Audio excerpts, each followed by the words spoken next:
हाँ भाई, दोनों चीजें क्लियर है, बोल और आवाज।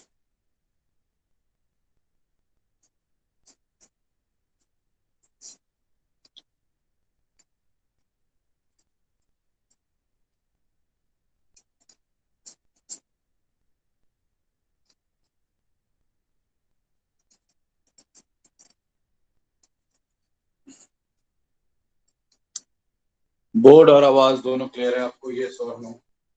Yes sir. Sir sir okay, हाँ बताइए। सर एक दो क्वेश्चन है कुछ पूछना। पूछिए। सर ये ग्लाइकोसिडिक बॉन्ड डायगनली हो सकते हैं? ग्लाइकोसिलिक बॉन्ड डायगोनली? Yes sir. नहीं मतलब, डायगोनली मतलब मैं समझा नहीं तुम्हारी बात। सर सर आप सर स्ट्रेट ना होकर देखो, डायगनली। दो शुगर, देखो, दो शुगर अगर ऐसे ऊपर नीचे तो ऐसे होगा, दो शुगर ऐसे तो ऐसे भी हो सकता है, ऐसे भी हो सकता है। यस। फ्री स्पेस तो शुगर कैसी भी हो सकती है ना, तो कैसे ओके सर हाँ। कैसे लोकेशन शुगरों की वैसे हो जाएगा। Yes sir. सर जब ऊपर नीचे शुगर को मैंने अरेंज करा था तब वट स्ट्रेट आ रहा था, और जब सामने सामने करा है मतलब तब थोड़ा डायगनल आ रहा है। देखो, 3D स्ट्रक्चर्स हैं ये सारे, ठीक है ना? 2D में उतना एनालाइज नहीं कर पाएंगे। ऊपर ऊपर करने में स्ट्रेट आ रहा है ना, तो ऐसा जरूरी यस नहीं है सर। ऊपर ऊपर। हाँ, तो वैसी कोई दिक्कत नहीं है। शुगर का आ ऊपर रहा था जैसा कुछ है, हाँ डायगनल। एक्चुअली मैं बताता हूँ, ऊपर ऊपर डायगनल से ज्यादा will be favour straight straight, क्योंकि हमेशा केमिस्ट्री के अंदर जितनी छोटी बॉन्ड लेंथ होगी उतना ज्यादा स्टेबिलिटी होगी। यस। चलिए, ये सारी बातें आपको सर एक क्लियर हैं? सर हाँ एक बोलिए। और क्वेश्चन है। सर टेस्ट में एक क्वेश्चन आया था। सर एक पूछिए। क्वेश्चन था कि cloacal respiration is found in. Local respiration, ये उसमें होता है, क्या कहते हैं इसको, सर टर्टल्स आंसर में होता टर्टल था क्लोनियल। है, सर टर्टल्स एक में होता क्लोकल है। रेस्पिरेशन होता क्या है? सर कैसे होता है ये? जो क्लोका है ना, क्लोका टर्टल का, यस सर। बहुत थिन है और वैस्कुलर है, तो वहां से ये तो गैस हो जाता है, तो उसको क्लोकिंग रेस्पिरेशन कहते हैं। हालांकि that is not a primary way of respiration, because primary way नहीं है रेस्पिरेशन का। क्यों? क्योंकि वो तो बस एक हेल्प है, एक्स्ट्रा है ना। लाइक फॉर एग्जांपल, आप एक जॉब कर रहे हो, मान लो मैं हूँ, लेट्स अज्यूम मी कि मान लो मैं स्कूल में पढ़ा रहा हूँ, ठीक है, यस सर। और मैं घर में एक ट्यूशन भी लेता हूँ, ठीक है। तो जब मैं स्कूल में ट्यूशन ले रहा हूँ, सॉरी, घर में ट्यूशन ले रहा हूँ, वो तो मेरा एक्स्ट्रा काम है ना। अगर वो मेरे से छूट भी जाएगा मुझे फर्क नहीं पड़ेगा। मेरा मेन काम क्या है? मेरा मेन काम तो स्कूल में स्कूल में। पढ़ाना है ना। यस। तो वो जो रेस्पिरेशन है, ग्लूकोज रेस्पिरेशन, वो एक्स्ट्रा है, तो वो उतना इम्पोर्टेंट नहीं है। हालांकि होता है टोटल में, मेन तो टोटल में लंग्स ही। सर सिर्फ टर्टल में होता है और भी किसमें? कुछ और एक दो जैसे कुछ स्नेक्स वगैरह हैं, वाटर स्नेक्स, उनमें एक आध में हो सकता है। तो उतना वो मैं कहता हूँ, उतना वो कोई बहुत परेशान होने वाली बात है नहीं उसमें। Okay sir. ठीक है? चलिए, तो एक्सक्यूज मी सर। हाँ जी। सर मेरे को भी एक क्वेश्चन में डाल है हाँ तारीख, सर। डैडी आना क्वेश्चन था था तो कि अ वीवी पैरस लिजर्ड इज, और सर क्या? ऑप्शन में माबुया और कमीलियन दोनों थे। बेटा पहले एक बार दोबारा वी क्वेश्चन पढ़ पैरस दे। लिजर्ड में विवी पैरस में सर अ वीवी कैमलियन, पैरस lizard is. Viviparous lizard is chameleon. Sir but sir, most of the chameleons are oviparous. Only that only one chameleon, Jackson chameleon, that is ये viviparous. तुम्हारा test, ये And तुम्हारा test Mabuya हुआ was कब है? also in the option. ये तुम्हारा test हुआ कब है? सर माबुया एक जीनस है, वो तो सर पूरी विविपैरस ही है, नहीं, मैं पूछूं और कि वो तुम्हारा ऑप्शन में टेस्ट भी था। हुआ कब है? सर लास्ट मंडे को हुआ था। क्या टॉपिक आया था इसका? सर ये एनिमल किंगडम था।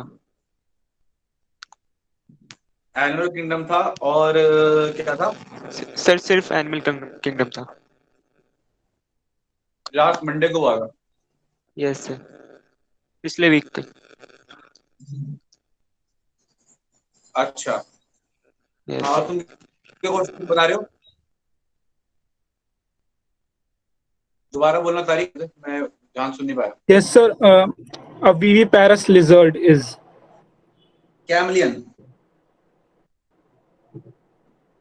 Chameleon is viviparous. Sir Mabuya भी था ऑप्शन में, और वो तो पूरी जैसी विविपेरस है।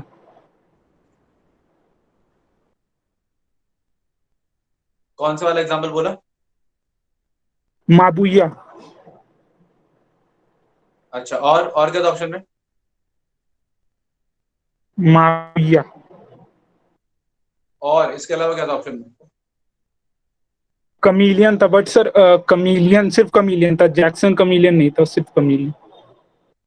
अरे भैया, मैं ये पूछ रहा हूँ तुमसे कि 4 ऑप्शन कौन कौन से थे?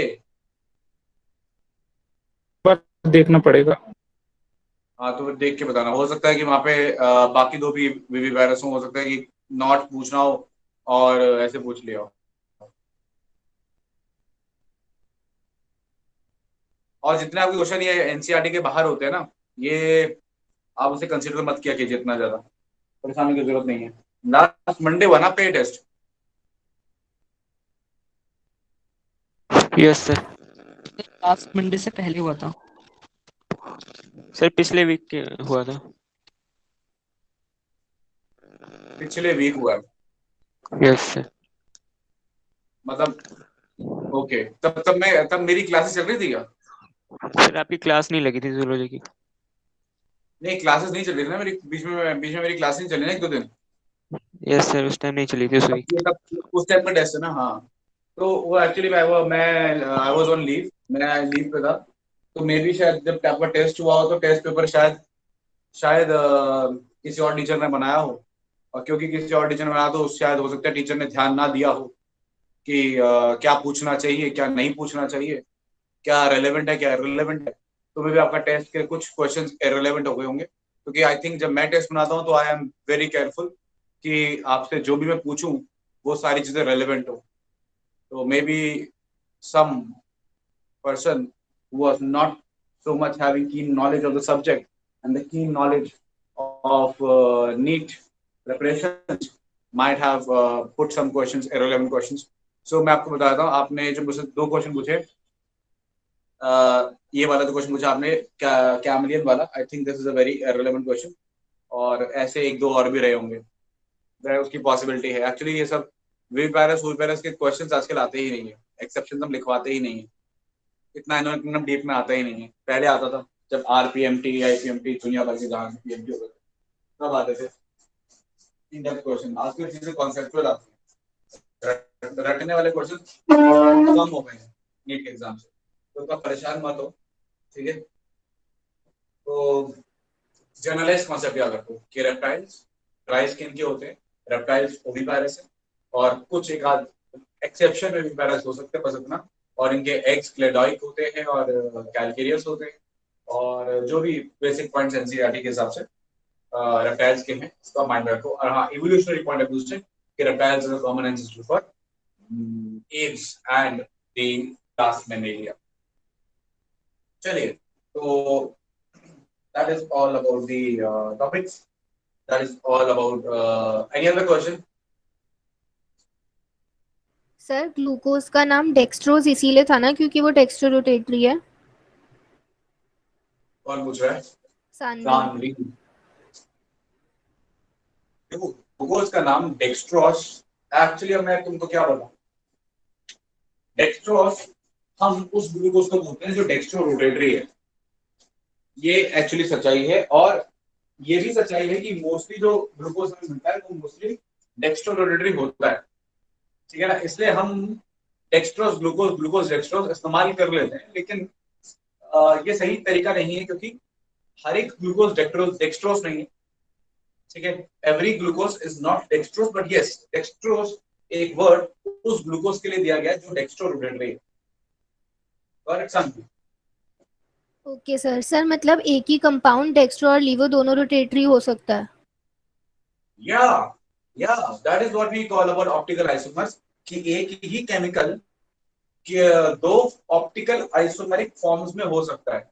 मतलब दोनों की ज्योमेट्री इस तरीके से हो सकती है अरेंज्ड कि वही कंपाउंड है, सब कुछ वही है, बस एक प्लेन पोलराइज्ड डाई को जब सॉल्यूशन में है तो वही प्लेन पोलराइज्ड को राइट में रोटेट कर रहा है और वही केमिकल कंपाउंड को भी लेफ्ट में कर रहा है। तो दोनों शुगर ही है, दोनों ग्लूकोज ही है, दोनों डी ग्लूकोज ही है, बस एक डेक्स्ट्रो और एक लीवो। तो ऐसा हो सकता है सेम केमिकल कंपाउंड। इसको इनको हम बोलते हैं आई सपोज इनैंशियोमर्स बोलते हैं। ये optically active isomers are known as enantiomers. तो ये इनैंशियोमर्स होते हैं, ठीक है। सर ये जो आप एनांटियोमर्स बोल रहे थे ना, इसके बारे में मैंने पढ़ा था। इसमें मतलब पूरा आपने कहा था ना लास्ट वाला जो कायरल कार्बन होगा उसका OH और H ऑपोजिट होगा, तो उसमें मैंने नहीं कहा, एल ग्लूकोज। मैंने नहीं कहा इशिका, मैंने नहीं कहा कि लास्ट वाला कायरल कार्बन काउंट होगा। अब तुम दो चीजों को मिक्स कर रही हो। लास्ट वाला कायरल कार्बन मैंने सिर्फ डी और एल कॉन्फ़िगरेशन के लिए कहा कि कैपिटल ये सर डी मैं उसी और की बात कर कैपिटल एल रही थी अभी। कॉन्फ़िगरेशन। हाँ हाँ, तो उसमें सारे जो OH और H है ना वो सारे ऑपोजिट डायरेक्शंस में थे एनांटियोमर्स में। डी और एल ग्लूकोज के सिर्फ लास्ट कायरल कार्बन का नहीं, सारे ही ऑपोजिट थे। जैसे आपने फॉर एग्जांपल देखिए कहा अरे भी था ना वो कि तुमने सेकंड या अरे वो तुमने छोटा डी छोटा एल देख लिया भाई। सर बड़ा ही था, ध्यान से पढ़ा था। मुझे दिखाना, ठीक है। ओके सर, अभी है मेरे पास, मैं आपको प्रेजेंट करूं? आप प्रेजेंट करो, दिखाओ दिखाओ।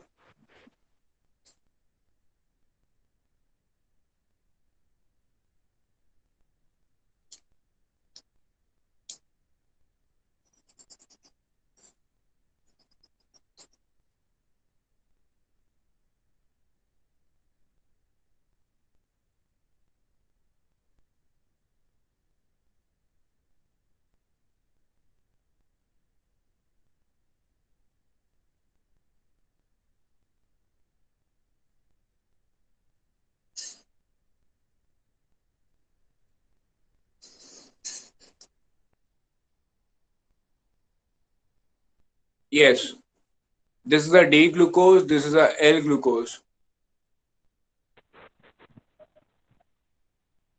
ये सर तो एक इसमें तो एक सारे एक H और एक OH मिनट एक ऑपोजिट मिनट है एक ना। मिनट एक मिनट इसको यहीं रखना। इसको just keep it this way only. This is a D glucose, this is a L glucose, D glucose and this is L glucose.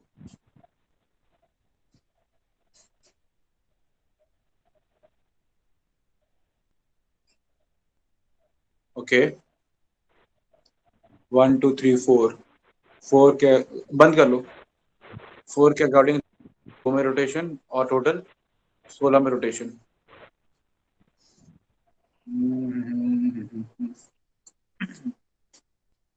Okay तो अभी तुमने मुझे एक डिलेमा में डाल दिया है कि इज इट दैट वे और द अदर वे। क्या सिर्फ आखिरी कार्बन की बात है या पूरे की बात है? सर डी और एल फॉर्म में तो मेरे ख्याल से लास्ट कायरल कार्बन की बात होती है, लेकिन ये जो एनांटियोमर्स है ना, जैसे डी ग्लूकोज और एल ग्लूकोज, ये एनांटियोमर्स हुए तो इनमें पूरा ऑपोजिट चलता है।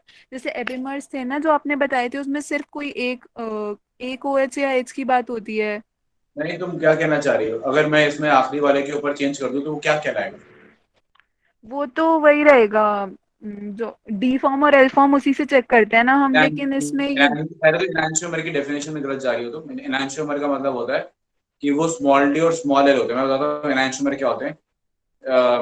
इनैंशियोमर्स एक्चुअली ऑप्टिकली एक्टिव आइसोमर्स होते हैं, सॉरी, जो अपोजिट होते हैं। मतलब कि एक छोटा डी ग्लूकोज और छोटा एल ग्लूकोज आपस में, यानी प्लस टू ग्लूकोज और प्लस माइनस ग्लूकोज, ये आपस में एनांशियोमर हैं, ठीक है।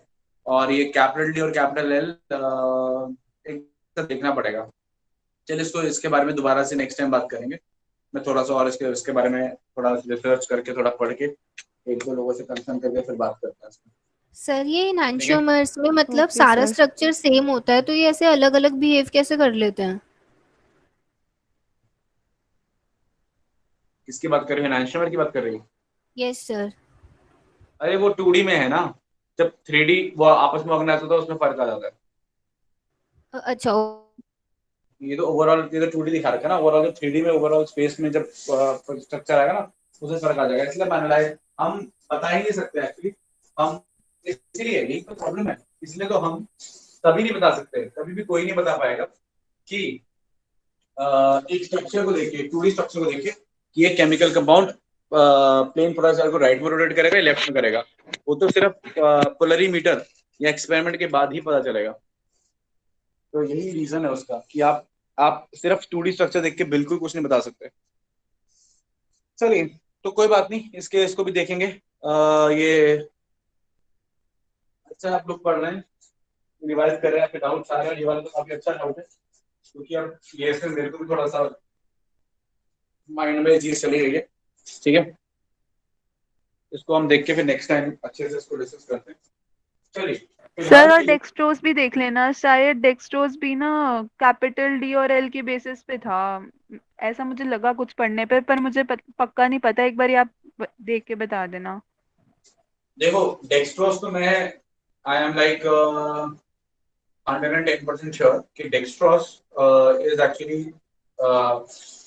Dextrorotatory glucose. मैं उसका वजह बताता हूँ। देखो एक एंजाइम होता है इनवर्टेज, जब आप सुक्रोज को डाइजेस्ट करते हैं ना तो एक बार एक एंजाइम काम करता है इनवर्टेज। अब इनवर्टेज क्या करता है, मान लो कि ये है जो सुक्रोज है, सुक्रोज का एक पर्टिकुलर पोलैरिटी होती है। लेट्स से सुक्रोज की पोलैरिटी क्या है कि सुक्रोज ओवरऑल मुझे एग्जैक्टली याद नहीं आ रहा, सुक्रोज या तो डेक्स्ट्रो होता है, लिवो होता है, कोई एक होता है। लेट्स अज्यूम कि सुक्रोज डेक्स्ट्रोरोटेटरी। अब सुक्रोज डेक्स्ट्रोरोटेटरी है, अब इसको डाइजेस्ट कर दिया। अब इसको जब डाइजेस्ट किया तो इसमें आपको ग्लूकोज मिलेगा और ये मिलेगा, फ्रक्टोज मिलेगा। अब ग्लूकोज होता है डेक्स्ट्रोरोटेटरी और फ्रक्टोज होता है लिवोरोटेटरी। अब क्योंकि एक डेक्स्ट्रो होता है और एक लिवो होता है, और इनका कुछ डोमिनेंस ऐसा होता है, इनमें से कोई एक डोमिनेंट होता है, मेरे ख्याल से शायद फ्रक्टोज थोड़ा डोमिनेंट होता है, तो फ्रक्टोज का एंगल ऑफ डेविएशन ज्यादा है। इसलिए ओवरऑल जो सॉल्यूशन डाइजेशन के बाद बन जाता है वो ओवरऑल लिवर रोटेटरी बन जाता है।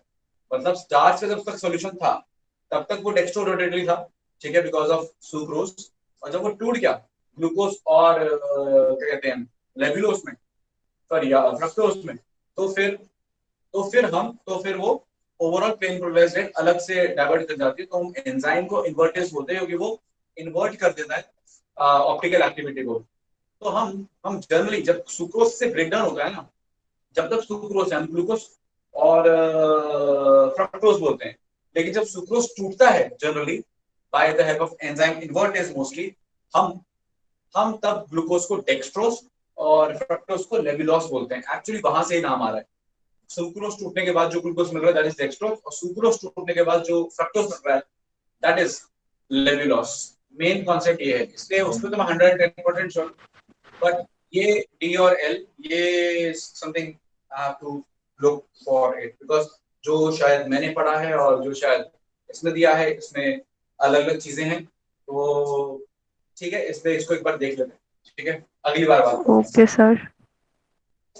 चलिए, तो अभी हम वापस चलते हैं जहां से हमने शुरू किया था, हम जहां पे पढ़ रहे थे।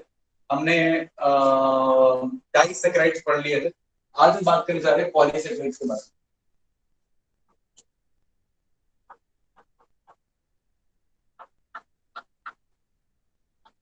और आप एक काम करना, अब आपसे मैं एक रिक्वेस्ट कर रहा हूँ कि आप लोग ना you are too much dependent on internet, internet से थोड़ा लेस डिपेंडेंट हो जाइए और try to search in some books and something. तो थोड़ा बुक्स वगैरह पे ध्यान दीजिए, because I would be like more, मैं ज्यादा मतलब कि तब मानूंगा चीजों को, एक्सेप्ट करूंगा, excepting things more when it comes come from the books specific, and that to some good books, some authorized books, not just any random book. Okay, तो चलिए पॉलीसैकेराइड की बात करते हैं, ठीक है। तो पॉलीसैकेराइड्स की जब हम बात करते हैं, ठीक है, तो जैसे कि डाइसैकेराइड तो पॉलीसैकेराइड में बहुत सारी यूनिट्स हैं। पॉलीसैकेराइड्स को हम दो कैटेगरी में बांट सकते हैं। Polysaccharides can be divided into categories.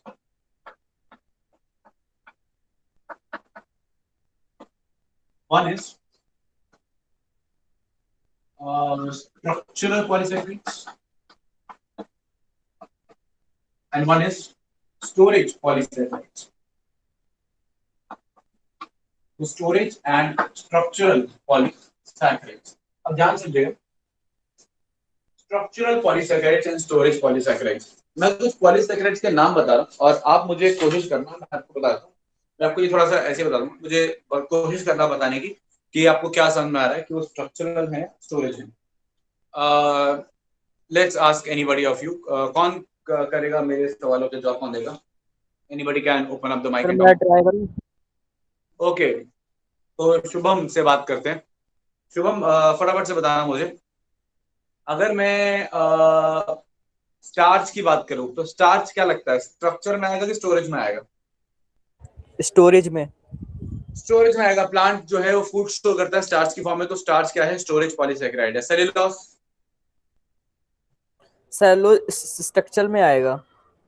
Cellulose cell wall बनाता है प्लांट की, तो वो स्ट्रक्चरल पॉलीसैकेराइड में आ जाएगा। ठीक है। ग्लाइकोजन? स्टोरेज में आएगा। एनिमल अपना फूड स्टोर ग्लाइकोजन की फॉर्म में करते हैं, तो glycogen is storage polysaccharide. Chitin? Chitin sir structure में आ जाएगा। चिटिन स्ट्रक्चर में आएगा, क्यों? क्योंकि सर वो एक्सोस्केलेटन बनाते हैं ना, काफी सारे जो इंसेक्ट्स हैं उनका एक्सोस्केलेटन बना एनिमल्स रहा का है। एक्सोस्केलेटन बनाते हैं और फंजाई की सेल वॉल में है, तो ये आ जाएगा किसमें? स्ट्रक्चर में आ जाएगा। Very good. और प्रोटियोग्लाइकन्स? सर रोडियोग्लाइकन सर इसका तो नाम नहीं सुना मैंने। अरे वो क्या कहते हैं उसको, पेप्टाइडोग्लाइकन्स। अच्छा पेप्टाइडोग्लाइकन तो सर स्ट्रक्चर में आ जाएगा, सेल वॉल बना क्यों? रहे हैं ना किसकी? सर। कोई भी मतलब प्रोकैरियोटिक यूकैरियोटिक सबकी सेल वॉल बनाते हैं पॉलीसैको जो आपने बताया। प्रोकैरियोटिक यूकैरियोटिक सबके सेल वॉल बनाते हैं। Yes sir. अच्छा, तो ये प्लांट क्या है, प्रोकैरियोटिक यूकैरियोटिक? Sir eukaryotic. तो उसकी सेल वॉल किससे बनी होती है? सर उसकी सेल वॉल सेलुलोज से, एक मिनट, हाँ सेलुलोज से बनी होती है सर। तो पेप्टाइडोग्लाइकन कहां से आ गए फिर? पेप्टाइडोग्लाइकन तो अरे आया सर नहीं। सॉरी, सेल मेम्ब्रेन की बात कर रहा था मैं।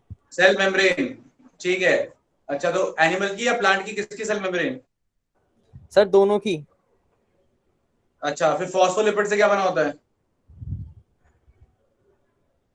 फॉस्फोलिपिड से भी सेल मेम्ब्रेन बनी होती है। हाँ सर उससे भी सर बनी होती है। प्रोकैरियोट्स की होती है शायद। ठीक है शुभम, सर मैं थैंक यू। कंफ्यूज हो रहा हूँ सर। अरे बेटा, सेल सेल मेम्ब्रेन लिपिड्स की बनी है, ठीक है ना, और फॉस्फोलिपिड्स की बनी है सेल मेम्ब्रेन। सेल मेम्ब्रेन सबकी फॉस्फोलिपिड की बनी होती है, चाहे वो बैक्टीरिया हो, चाहे वो प्रोकैरियोटिक यूकैरियोटिक कैसा भी हो। सेल वॉल की बात है, ये सही बोल रही है इशिका कि पेप्टाइडोग्लाइकन से सेल वॉल बनी होती है, किसकी? बैक्टीरिया की। तो वो भी आपका, हाँ प्रोकैरियोट। सर फॉर्मूला वाले में पढ़ा था सर, वो हाँ, कंफ्यूज हो प्रोकैरियोट्स गया। की। ठीक है, तो ये तो मतलब आप लिख लोगे ना एग्जाम्पल में, मतलब मैंने नहीं लिखवाया तो आप लिख लोगे अपने हिसाब से कि ये वाले स्ट्रक्चरल है और ये वाले स्टोरेज है। अगली कैटेगरी डालो। अगली कैटेगरी है पॉलीसैकेराइड्स। फिर से मैं फिर से कैटेगराइज कर रहा हूँ।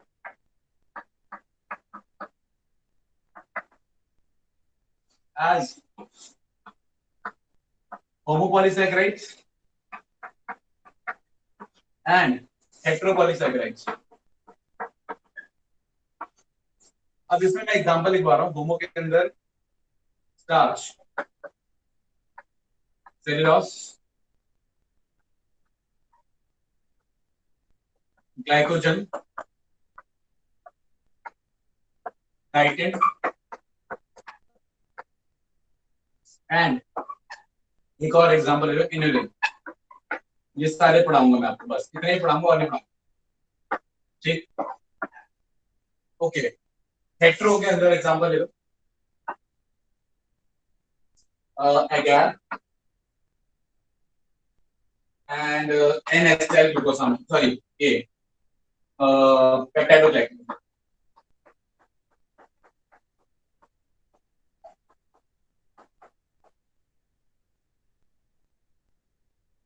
Peptidoglycans and mucopolysaccharides.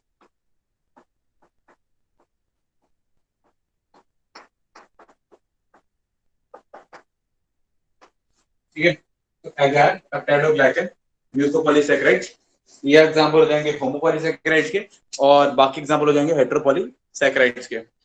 अब आई सपोज आपको पता है कि होमोपॉलीसैकेराइड और हेटेरोपॉलीसैकेराइड में क्या फर्क होता है?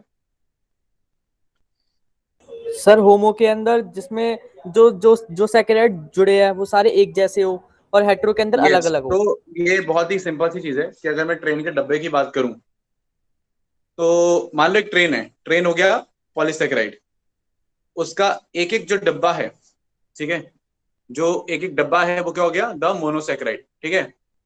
तो एक हो गया पॉलीसैकेराइड और एक हो गया द मोनोसैकेराइड। अब जो सर आपकी मोनोसैकेराइड है, स्क्रीन नहीं आ रही।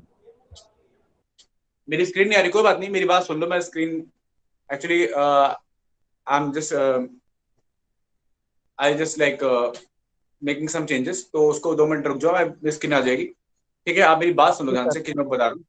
ठीक है, तो मैं ये कह रहा हूँ आपसे, हाँ, यस, तो मैं यही कह रहा हूँ आप लोगों से कि जो क्या कहते हैं इसको, अगर सारे के सारे सब यूनिट्स, सारे के सारे जो यूनिट्स हैं वो अगर सिंगल हैं, there is a single unit in it, तो फिर आप उस केस में आप बोल सकते हो कि यस, अगर सारे single single single single units हैं, ठीक है, तो फिर आप बोल, सारे सेम ही है तो आप बोल सकते हो होमो और पॉलीसैकेराइड है। और अगर सारे यूनिट जो है वो अलग अलग हैं, तो फिर आप बोल सकते हो कि yes, it is a polysaccharide.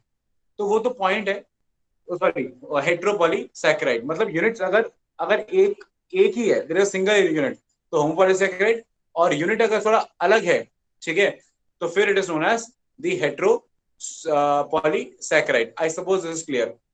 जैसे एग्जांपल मैंने जो दिया आपको, जैसे जैसे आपका सेलुलोज है या स्टार्च है, मेरी स्किन आ रही होगी शायद, तो जो जैसे मान लो कि जो स्टार्च है, यस ठीक सर है, आ गई। हाँ, तो मान लो कि जैसे स्टार्च है, तो स्टार्च के अंदर सारी जो यूनिट्स हैं, ठीक है, वो ग्लूकोज ही हैं, तो स्टार्च तो होमोपॉलीसैकेराइड। ग्लाइकोजन में भी सारी यूनिट क्या है? ग्लूकोज ही है, तो इट्स होमोपॉलीसैकेराइड। अच्छा, अगर हम मान मान ले पेप्टाइडोग्लाइकन में, तो एक यूनिट है नाग, एक यूनिट है नाम, फिर ये प्रोटीन से भी जुड़े हुए हैं, ठीक है, तो फिर ये हो जाता है थोड़ा हेट्रोपॉलीसैकेराइड। तो होमो का मतलब uniformity in the units, as simple as that, जो नॉर्मल मतलब होता है होमो हेट्रो का। तो आइए आज हम डिस्कस करने जा रहे हैं कि difference and similarities between, compare करेंगे स्टार्च को, सेलुलोज को, ग्लाइकोजन को, बस इन तीनों को कंपेयर करेंगे और थोड़ा सा आइडिया लेंगे काइटिन का और एनुलिन का। चलिए, तो लेट्स स्टडी, मिटा देते हैं और आइए सबसे पहले चलते हैं स्टार्च की तरफ।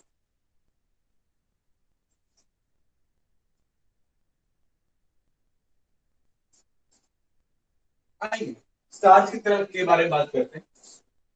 स्टार्च, हमारा टॉपिक क्या है? स्टार्च। ध्यान से समझिएगा। अब देखिए, जो स्टार्च है, ठीक है, इसका जो यूनिट है वो ग्लूकोज है। क्या है? ग्लूकोज। तो मैंने यहाँ पे लिया जी, जी मतलब ग्लूकोज, ठीक। अब इस ग्लूकोज को मैंने ग्लूकोज से जोड़ दिया, ग्लूकोज को ग्लूकोज से जोड़ दिया, और लिंकेज मैंने ध्यान रखी, मैंने ग्लूकोज लिया और उसे ग्लूकोज से जोड़ दिया, और लिंकेज मैंने ध्यान रखी α14 होनी चाहिए। कौन सी लिंकेज होनी चाहिए? α14, मतलब इसका 1, इसका 4, ठीक। फिर मैंने इसको एक और ग्लूकोज जोड़ दिया, एक और, एक और, एक और, एक और, एक और, ऐसे में जोड़ता चला गया। तो ये जो आपको एक स्ट्रक्चर मिल रहा है, ध्यान दिख रहा है, इसको मैंने एक नाम दे दिया अमाइलोस, और इसी को हम स्टार्च बोल सकते हैं। क्या ये अमाइलोस, इसको हम क्या बोल सकते हैं? स्टार्च बोल सकते हैं, ठीक है। क्लियर है?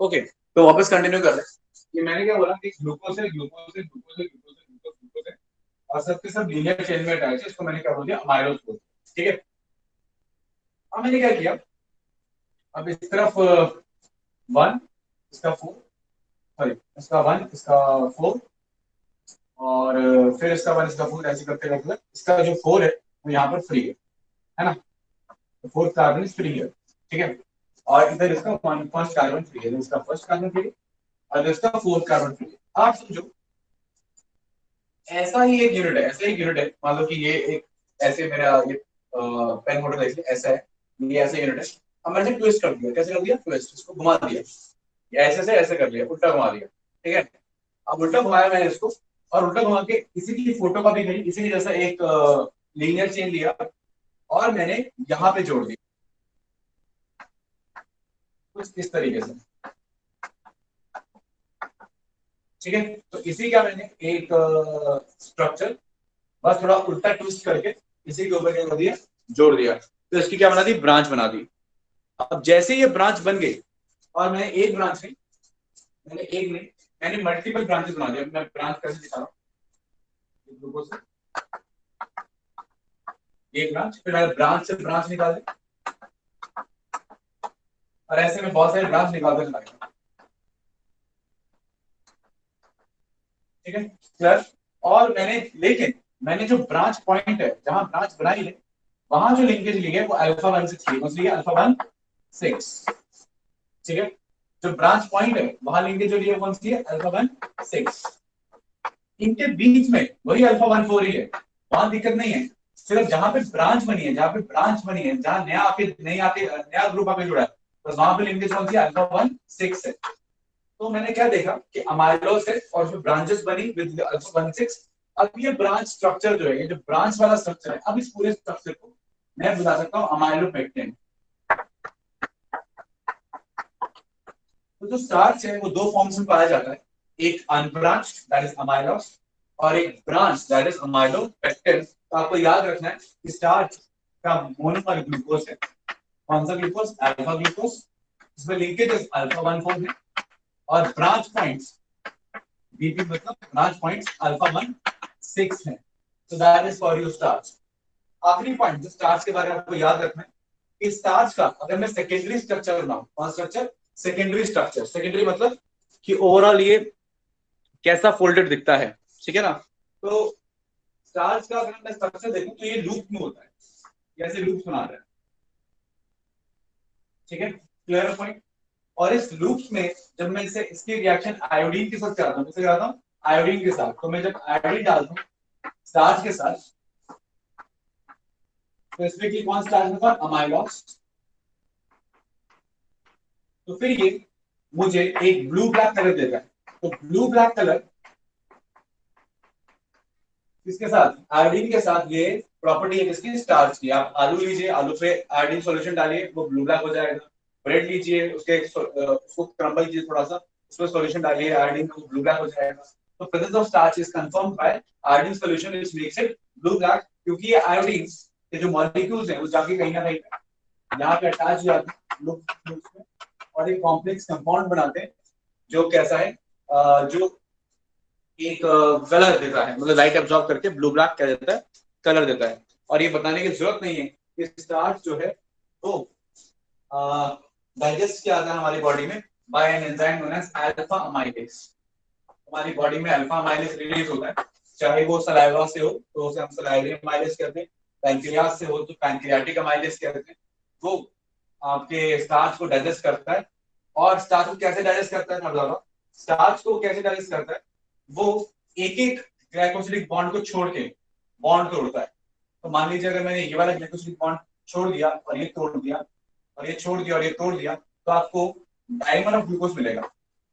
और वो दोनों ग्लूकोज किस लिंकेज से जुड़े होंगे, अल्फा 1 4 से। और जब अल्फा 1 4 से दो ग्लूकोज जुड़े होते हैं बेटा, तो हम उनको क्या बुलाते हैं, ये डाइसैकराइड्स का नाम क्या होगा, माल्टोज। माल्टोज।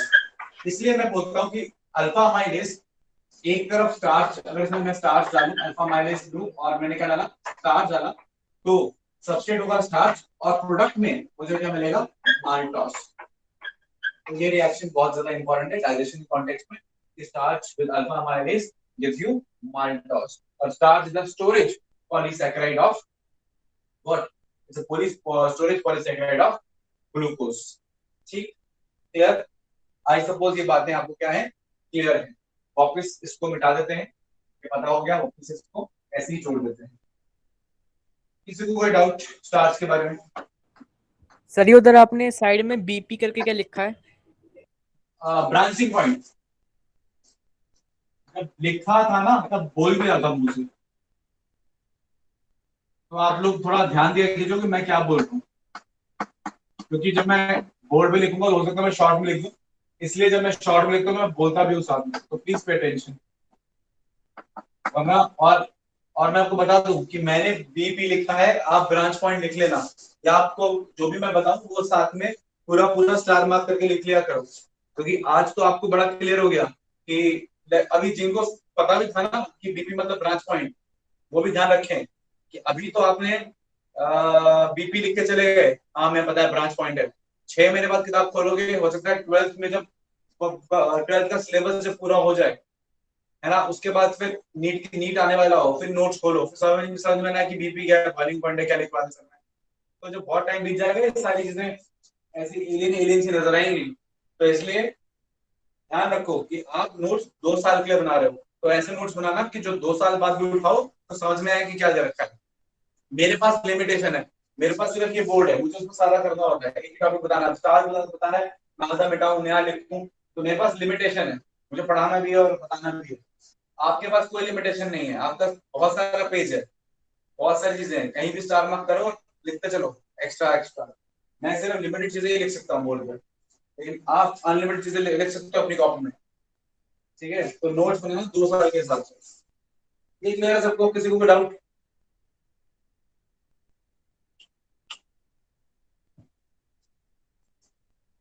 चलिए स्टार्ट क्लियर है, आगे बढ़ते हैं। अब एक काम करो, ये सब कुछ ऐसे रहने दो, ये स्टार्ट मिटा दो, ठीक है, बाकी रिमेन सेम। हमारे को समझ लो जहां लिखा मिटा दिया मैंने, ये ब्लू ब्लैक मिटा दिया मैंने, ये पूरा मिटा दिया एक्चुअली, हमारे लो पट्टी मिटा दिया मैंने। ओके, अब ये स्ट्रक्चर देखना, can you see this structure? अब इसी को लिख लो ग्लाइकोजन, क्या लिख लो इसी को ग्लाइकोजन। ग्लाइकोजन कोई दो फॉर्म में नहीं है, एक ही फॉर्म है उसकी, ब्रांच फॉर्म। तो ग्लाइकोजन ब्रांच फॉर्म में मिलेगा, alpha 1,4 linkage, alpha glucose, branch point alpha 1,6, same structure glycogen का। आयोडीन की बात करें, आयोडीन से रिएक्ट करा है ग्लाइकोजन को,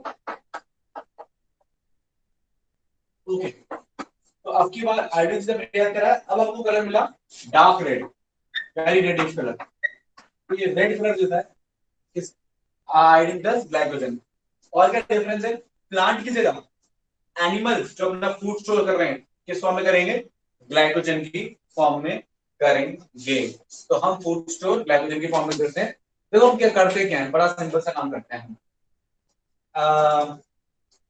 हम स्टार्च लेते हैं प्लांट से, स्टार्च को ब्रेक करते हैं, माल्टोस लेते हैं, माल्टोस को ब्रेक करते हैं, मिल जाता है ग्लूकोज। कुछ ग्लूकोज को एनर्जी के लिए इस्तेमाल करते हैं, ग्लाइकोलाइसिस पता है आपको, glucose break down in the presence of oxygen, oxidation of glucose into carbon dioxide, water and energy, काम खत्म, एनर्जी मिल गई। बचे हुए ग्लूकोज को जोड़ते जोड़ते जोड़ते जोड़ते जोड़ते ग्लाइकोजन बनाते हैं, रिजर्व में डाल देते हैं। क्लियर? आ रही है बात समझ में? और जब जरूरत पड़ती है ग्लाइकोजन उठाते हैं, ब्रेक करते हैं, फिर से ग्लूकोज निकालते हैं, ग्लूकोज को ब्रेक करते हैं, एनर्जी लेते हैं। So that is what we are doing. आप ये समझ लो कि हमने डॉलर्स में पैसा लिया, इंडिया के करेंसी में कन्वर्ट किया खर्चा, और इंडिया के बैंक में स्टोर कर दिया। तो जो डॉलर्स में लिया वो स्टार्च है, जो कन्वर्ट किया वो अपना प्रोसेस है, और जो स्टोर कर दिया वो ग्लाइकोजन है। ठीक है, यहाँ आपकी एफडी बनाती, बस आप समझ लो कि ग्लाइकोजन इज एन एफडी। 2,000 के 10 नोट लिए, 20,000 लिया, एफडी बना। ठीक है, समझ गए? और जब जरूरत पड़ी है एफडी तोड़वाई, खर्चा किया, और बाकी एफडी वहीं रहती, बाकी बचे हुए पैसे को फिर से एफडी बना के छोड़ दिया। आ रही बात समझ में? तो that is what animals do. ठीक, क्लियर है पॉइंट? तो ग्लाइकोजन और स्टार्च में कोई फर्क नहीं है, बस फर्क यहाँ पे आएगा और प्रॉपर्टी में आएगा स्टोरेज में। ठीक है, और ग्लाइकोजन की कोई दो फॉर्म्स नहीं है, एक ही फॉर्म है, that is branched form. Any doubts? Sir यानी अमाइलोपेक्टिन जैसा ही होता है पूरा स्ट्रक्चर इसका? हाँ, आपको बस आप अमाइलोज भूल जाओ, आप amylopectin structure is equal to glycogen structure ये लिख लो बस। ओके ठीक, सर। ओके। सर जब दोनों का स्ट्रक्चर सेम है तो सर ये आयोडीन के साथ रिएक्ट करके रेड कलर दे रहा है, और अमाइलोपेक्टिन का जब रिएक्ट करता है तो वो सुनो सुनो सुनो, ये वही बात है जैसे अभी तुम बता रहा ना तुम्हें कि ये स्ट्रक्चर मैंने इसमें बनाया है, मतलब कि मैं बताता हूँ, ये स्ट्रक्चर है, ये एक कॉपी में बनाया हुआ ओवरऑल अरेंजमेंट का स्ट्रक्चर है। जब ये एक्चुअल फॉर्म लेगा 3D में, जब इसका ओवरऑल 3D स्पेस में स्ट्रक्चर आएगा, तो ग्लाइकोजन का स्ट्रक्चर अलग है और स्टार्च का स्ट्रक्चर अलग है। मैं सिर्फ बेसिक स्ट्रक्चर की बात कर रहा हूँ, basic structure is same in the 3D space, in the geometry, the 3D geometry, the structures are different. Got it? और ये ब्रांच पॉइंट में फर्क होता है, मतलब कि स्टार्च में जो ब्रांचिंग है वो थोड़ा स्पेस में थोड़ा दूर दूर होती है, ग्लाइकोजन में ब्रांचिंग थोड़ा जल्दी जल्दी होती है, ये भी डिफरेंस है। तो बेसिक पॉइंट स्ट्रक्चर के बारे में सेम है, ओवरऑल 3D स्ट्रक्चर सेम नहीं है। ठीक है, समझ रहे हो ना? मैं जो आपको स्ट्रक्चर बता रहा हूँ कोई सी भी चीज का, वो स्ट्रक्चर सिर्फ ऑन पेपर स्ट्रक्चर है, जब 3D स्पेस में जाएगा फिर पूरा बदल जाता है। ठीक है, एनी डाउट्स? क्लियर है भाई? हाँ, आपको आगे आप कभी कभी गए, आपने कभी पढ़ा तो ग्लाइकोजन के जो क्रिस्टल्स हैं वो अलग अलग तरीके से नजर आते हैं, और मोनोसैकेराइड, डाइसैकेराइड्स, ग्लाइकोजन, स्टार्च, सबके क्रिस्टल्स अलग अलग तरीके के बनते हैं। सारी शुगर आपको इसमें देरी करती हैं, इनके क्रिस्टल स्ट्रक्चर होते हैं। ठीक है, सर वैसे देखा जाए तो फिर प्लांट के पास स्टोरेज रिजर्व्स एनिमल से कम ही होंगे ना, जब उनके मतलब प्लांट के पास क्या होगा? स्टोरेज रिजर्व्स एनिमल्स के कंपैरिजन में थोड़े कम ही होने चाहिए फिर शायद। क्या कह रही हो, समझ में नहीं आया तुम्हारी बात। जैसे उनके पास अनब्रांच्ड जो बोल रही थी वही बोलो। हाँ, मैंने सुना नहीं पिछली बार। हाँ, मैंने बोला था कि प्लांट्स के पास एनिमल्स से कंपैरिजन में थोड़ा सा कम ही होता होगा रिजर्व्ड स्ट्रक्चर स्टोर्ड फॉर्म में। क्यों ऐसा क्या लग रहा है जैसे तुमको? वो हम ब्रांचिंग भी पास पास में ज्यादा ज्यादा कर लेते हैं तो ज्यादा नहीं होता होगा हमारे पास। कैसी कैसी बातें कर रही हो भाई, ब्रांचिंग से क्या ऐसे ही होता है? नहीं नहीं, बताओ ज्यादा अगर स्टोर हो मैं बोलूं, जाएगा ना साथ में। मेरे को भाई बात बताओ इशिका, ऐसे ही तुम्हारे सोचा पास, मैंने। नहीं नहीं, सुन लो सुनो सुनो, तुम्हारे पास 20-20 हजार की 5 FD, ठीक है? 20-20 हजार की कितनी FD? 570। 5 FD, और लाख लाख रुपए की 2 FD, बराबर है या कौन सी ज्यादा है? अब मुझे क्या पता वो प्लांट्स की लंबी है ज्यादा। हाँ ठीक है सर, समझ गई। ऐसा भी तो हो सकता है ना कि जो प्लांट, पहले तो तुम्हारा मैं क्वेश्चन क्लियर कर दूं कि ब्रांचिंग से फर्क नहीं पड़ता, ये लीनियर चेन है। ठीक है, इसमें मैंने 4 छोटी ब्रांच बनाई या मैंने 2 लंबी ब्रांचेस बना दी, पहले तो ये कॉन्सेप्ट, उससे भी वो बराबर हो सकते हैं, पहली चीज ये। हालांकि starch is heavier than glycogen, I would like to tell you that also. ठीक है ना, पहली बात तो ये, starch is much heavier than, much higher in molecular weight than glycogen. ठीक है, तो उससे ब्रांचिंग से उतना फर्क नहीं पड़ता। ठीक है, जल्दी जल्दी ब्रांच करने का मतलब ये नहीं है, अगर ये वाली चेन छोटी है, छोटी चेन है या लंबी चेन है, इसमें तुमने जल्दी जल्दी ब्रांच कर दिया लो, और इसमें तुमने देर में ब्रांच किया, लेकिन ये लो, कौन सा बड़ा होगा? So the primary chain also matters. ठीक है, तो वो ऐसा नहीं है। और दूसरी बात कि मान लेते हैं कि starch is smaller in size to glycogen. Glycogen is very big and starch is very small. तो किसने बोला है कि एक स्टार्च रखे प्लांट में 10 स्टार्च रखिए, फिर 10 मिला के तो ग्लाइकोजन से बड़े हो जाएंगे ना, तो उससे क्या पड़ता है कि एक यूनिट कितना ज्यादा है, ठीक है ना। तो इससे कोई मतलब नहीं बनता कि प्लांट के पास रिजर्व कम है या ज्यादा है, and that doesn't matter. Got it इजिका now Okay, clearly? sir. Yes, yes.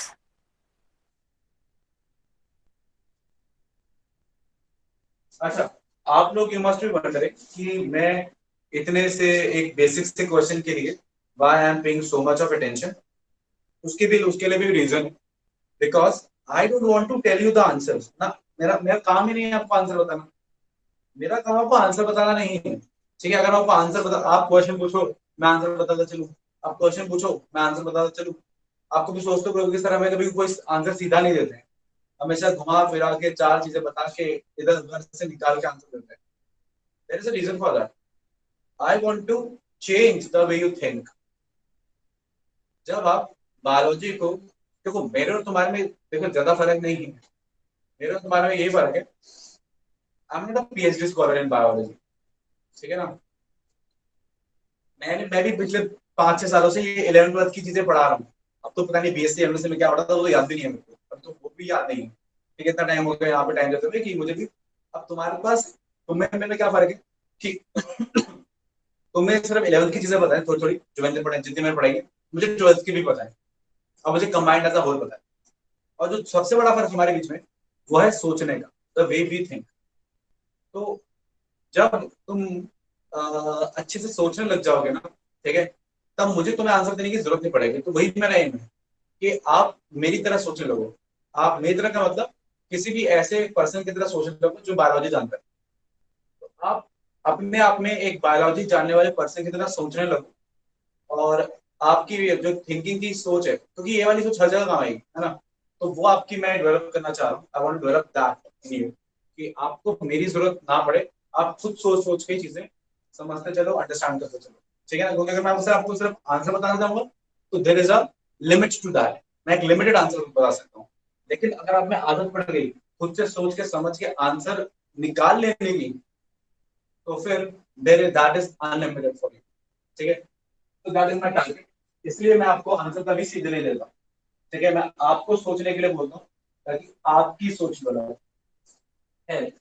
चलिए स्टार्ट से आगे बढ़ जाते हैं, ग्लाइकोजन में पहुंच जाते हैं। ग्लाइकोजन भी मैंने बता दिया, ग्लाइकोजन को भी भूल जाते हैं। सेलुलोज की तरफ से, सेलुलोज कैसे लगे, ठीक है। अब सेलुलोज अगर आपको समझना है, पहले तो इसमें ग्लूकोज लिख लो क्योंकि ग्लूकोज का मोनोमर है, लेकिन इसमें बीटा ग्लूकोज है। कौन सा ग्लूकोज है? Beta glucose. ग्लूकोज को ग्लूकोज से जोड़ दो, जोड़ना वही 1 को 4 से, तो बीटा 1,4 लिंकेजेस है, और ग्लूकोज को ग्लूकोज से जोड़ते चलो। और कोई ब्रांच नहीं बनानी है यार, हमें कोई भी ब्रांच हमें नहीं बनानी है, क्योंकि cellulose is a linear polymer of glucose. तो बीटा ग्लूकोज का लीनियर पॉलीमर है कौन? बीटा 1,4 लिंकेजेस वाला सेल्यूलोज। इसको जब तोड़ते हैं तो बताओ, इसको भी एक एंजाइम तोड़ सकता है, that is cellulose, sorry that is cellulase. Cellulase enzyme इसे तोड़ सकता है, और सेलुलोज जब से तोड़ेगा तो वही वैसे तोड़ेगा, एक एक स्ट्रक्चर छोड़ के, तो क्या बना देगा? सेलुलोबायोस। मैंने बताई थी आपको, सेलुलोबायोस बना देगा, ठीक है। तो that is for you cellulose. इसको एंजाइम सेलुलेज तोड़ता है। सेलुलेज एंजाइम हमारे पास नहीं होता है, गाय के पास भी नहीं होता है, लेकिन गाय की बॉडी में कुछ बैक्टीरिया प्रेजेंट है, र्यूमेनोकोकस बैक्टीरिया, र्यूमेनोकोकस बैक्टीरिया, र्यूमेनो उसके र्यूमिनेंट पार्ट ऑफ स्टमक से रिलेटेड है, और कोकस कोकाई उसका नेचर है। तो र्यूमेनोकोकस बैक्टीरिया होता है गाय के पास, बफेलो के पास, शीप के पास, और ये सब लोग जो है इवन कैमल के पास, तो ये सब लोग स्टार्च को डाइजेस्ट कर पाते हैं, हेर्बीवोरस एनिमल्स। इवन कॉकरोच के पास भी कुछ बैक्टीरिया, र्यूमेनोकोकस नहीं है, किसी और तरीके का बैक्टीरिया है जो उसकी बॉडी में सेलुलोज रिलीज करता है, तो वो भी सेलुलोज डाइजेस्ट कर सकता है, हम नहीं कर सकते, ठीक है। तो है, और सेलुलोज एक्चुअली फाइब्रस होता है, और ये स्ट्रक्चरल पॉलीसैकेराइड है, और ठीक है, it can not digested and used for metabolism in human body. और लेकिन इसके बहुत सारे फायदे हैं, इसके कुछ मॉडिफाइड स्ट्रक्चर्स मतलब इसको सिंथेटिकली मॉडिफाई करके, मतलब कि लैब्स वगैरह में मॉडिफाई करके हम कुछ ऐसे केमिकल्स बनाते हैं जैसे कि कार्बोक्सी मिथाइल सेलुलोज, ठीक है ना। कार्बोक्सी मिथाइल सेलुलोज इस्तेमाल होता है as rocket, like rocket fuels वगैरह के अंदर। और कुछ और मॉडिफिकेशन जैसे कि नाइट्रोसोसेलुलोज इस्तेमाल होता है एज रॉकेट प्रोपेलेंट की तरह इस्तेमाल होता है, ठीक है ना। फिर कार्बोक्सी मिथाइल सेलुलोज है ना। और डिफरेंट काइंड ऑफ सेलुलोज के अलग अलग एप्लीकेशन है, ठीक है।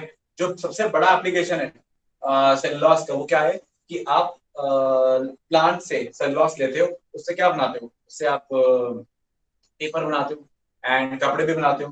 तो textile industry and paper industry, ये सारी इंडस्ट्रीज काम करती है by the help of cellulose, ठीक है। Clear point? तो that is for you cellulose. I suppose that is clear to you. Iodine के साथ इट इज वेरी न्यूट्रल, कोई रिएक्शन नहीं करता आयोडीन के साथ। तो इस तरीके से स्टार्च और ग्लाइकोजन और क्या नाम है इसका, स्टार्च ग्लाइकोजन से अलग है कौन, सेलुलोज। ओके, अब आगे बढ़ रहे हैं हम। विदाउट इसमें इसके रिगार्डिंग टाइटल चिटिन। चिटिन में कुछ नहीं है, आप बस क्या कीजिए, चिटिन के बारे में अगर आप बात करें तो चिटिन के बारे में एक ही बात याद रखिए, it is a polymer of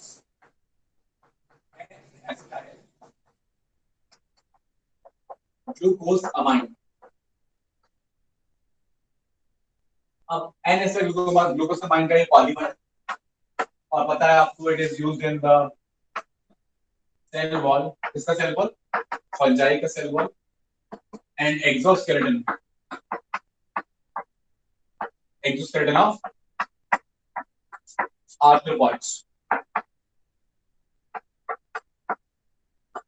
आइए समझाता हूँ NaCl ग्लूकोसामाइन क्या है। अच्छा याद रखिएगा कि इसमें NaCl ग्लूकोसामाइन है, शॉर्ट में बोलते हैं नाक, तो नाक से नाक जुड़ा होता है, बहुत सारे नाक आपस में जुड़े हुए, ठीक है ना। बहुत सारे नाक आपस में जुड़े हैं। लिंकेज अगेन बीटा-1,4, कौन सी लिंकेज है, बीटा-1,4, कोई सेलुलोज वाली, मतलब जो नाक होता है वो बीटा फॉर्म में होता है, दूसरे नाक से वो 1,4 लिंकेज से जुड़ा होता है। अब ये नाक है क्या, बिल्कुल बहुत सिंपल है, N-एसिटाइल ग्लूकोसामाइन। पहले तो आप एक ग्लूकोज ले, ग्लूकोज में अमीन ग्रुप लगा, क्या बन गया, ग्लूकोज अमाइन। एक एसिटाइल ग्रुप लगा दो, क्या बन गया, एसिटाइल ग्लूकोसामाइन। एक नाइट्रोजन ग्रुप लगा दो, नाइट्रोजन लगा दो, क्या बन गया, N-एसिटाइल ग्लूकोसामाइन। मतलब N acetyl glucosamine is nothing but modified glucose। तो ग्लूकोज को मॉडिफाई करके N-एसिटाइल ग्लूकोसामाइन बनाया है। उसी के बीटा-1,4 पॉलीमर को हम बोल रहे हैं बीटा-1,4 अनब्रांच्ड पॉलीमर को बोल रहे हैं क्या, टाइटन। ये भी किसमें आएगा, होमो पॉलीमर में आएगा, ठीक। I suppose this is clear to everybody. अगले पे चलते हैं। अगला है सिंपल, आप थोड़ा सा यहाँ ध्यान दें, मैं थोड़ा मोड़ देता हूँ इसको। अगला वाला आपके लिए इन्युलिन, बस आखिरी आपको इन्युलिन। इन्युलिन में आपको क्या याद रखना है, inulin is a polymer of fructose. Fructose के बहुत पॉलीमर्स होते हैं, और inulin is a type of fructan. क्या है ये टाइप का फ्रक्टान, एक्चुअली फ्रक्टोज के पॉलीमर को हम फ्रक्टान बोलते हैं। क्या बोलते हैं, फ्रक्टान। उसका स्पेसिफिक पॉलीमर है इन्युलिन। इंपॉर्टेंस क्या है, it is used in renal functional test. Kidney के फंक्शन टेस्ट में इसको हम यूज करते हैं, क्योंकि it is not metabolized in body, not metabolized in body. Body में ये मेटाबोलाइज नहीं होता, मतलब बॉडी में इसका कोई भी, इसे हम इस्तेमाल नहीं कर सकते एनर्जी के लिए। बॉडी में रुकता भी नहीं है, सारा का सारा यूरिन के थ्रू निकल जाता है।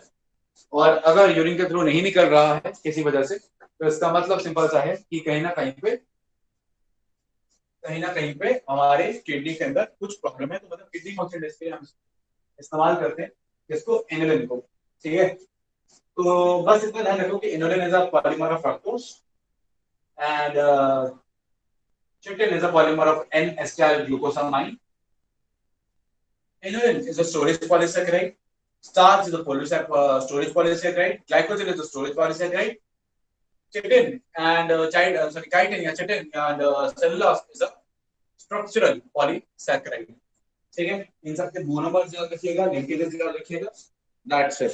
इतना ही है पॉलीसैकेराइड्स में, होमोपॉलीसैकेराइड्स के बारे में। अब आपको ये सारा समझ में आ गया, तो हम बात करेंगे नेक्स्ट हेटेरोपॉलीसैकेराइड। कोई डाउट है तो पूछ लो। सर फ्रक्टान क्या बताया था आपने? बेटा फ्रक्टोज के किसी भी पॉलीमर को हम फ्रक्टान्स कहते हैं। उसके उसमें बहुत सारे तरीके के होते हैं, इनुलिन इज फेमस वन, आपके एनसीईआरटी में दिया, इसलिए डिस्कस कर रहा हूं। Okay sir. Fructan is nothing but a polymer of fructose, simply. Okay, heteropolysaccharide में हमारे पास क्या है? पेप्टाइडोग्लाइकन्स। पेप्टाइडोग्लाइकन्स। अब पेप्टाइडोग्लाइकन्स क्या है? सिंपल है, पेप्टाइडोग्लाइकन्स में आपको जितना बता रहा हूं उतना ही याद रखना है, ठीक है ना? मैं आपको ऑलरेडी वो सारी चीजें बता देता हूँ जो इंपॉर्टेंट है, एक्स्ट्रा भी बता देता हूँ, एनसीईआरटी बता देता हूँ। मतलब मेरी क्लास में आपने पढ़ लिया, सुन लिया, समझ लिया, तो मतलब आपका एनसीईआरटी भी कवर हो गया, एक्स्ट्रा भी कवर हो गया, और ज्यादा दिमाग डालने की जरूरत नहीं है, ठीक है ना? तो ध्यान से सुनो, जितना बता रहा था ध्यान देना। पेप्टाइडोग्लाइकन्स इंपॉर्टेंस बता दी क्या है? इससे बनती है सेल वॉल, किसकी? बैक्टीरिया की, ठीक है? बैक्टीरिया से कैसे मिलती है? पेप्टाइडोग्लाइकन से बनी होती है, ठीक है? इसको डाइजेस्ट करने वाला एक एंजाइम है। कौन से एंजाइम डाइजेस्ट करता है पेप्टाइडोग्लाइकन को? अगर ये मुझे कोई बता दे तो मुझे बड़ी खुशी होगी। जो बैक्टीरिया के सेल वॉल को डिग्रेड कर दे। Sir lipase. कौन?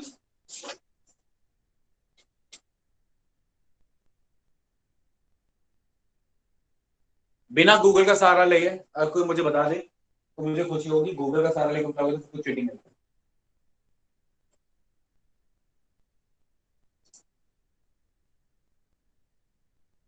सर हाँ, एंजाइम। वो एक बात बताओ। हाँ, सर एंजाइम तो नहीं पता कौन सा होता है, बट पेनिसिलिन एंटीबॉडी डिग्रेड कर सकती है। पेनिसिलिन।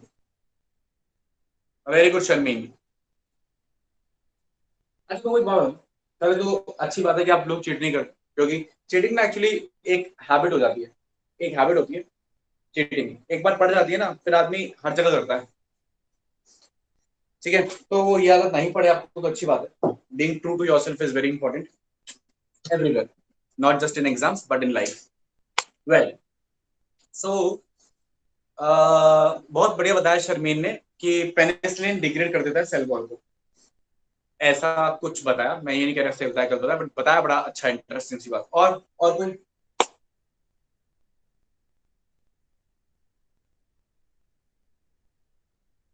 सर वैसे तो जो प्रोटीएजेस वगैरह होते होंगे शायद वही करते हो, क्योंकि प्रोटीन के लिंक्स होते हैं उसमें। अच्छा, ठीक। अच्छा सुनो ध्यान से, चलिए एक्चुअली प्रोटीन वाला जो पार्ट है वो सिर्फ पेप्टाइडोग्लाइकन के प्रोटीन का पार्ट को थोड़ा सा ब्रेक करेगा, लेकिन प्रॉपर्ली ब्रेक नहीं कर पाएगा। उसकी लिंकेजेस तोड़नी जरूरी है। मैं जो अंदर के लिंकेजेस है उसकी बात कर रहा था, शुगर के लिंकेजेस है, शुगर मॉइटीज की बात कर रहा था। देखो ये एंजाइम, चलो अगर आपको याद है तो बताना, ये वो एंजाइम है जो मेरे सलाइवा में भी होता है, ये वो एंजाइम है जो मेरे टीयर्स में भी होता है।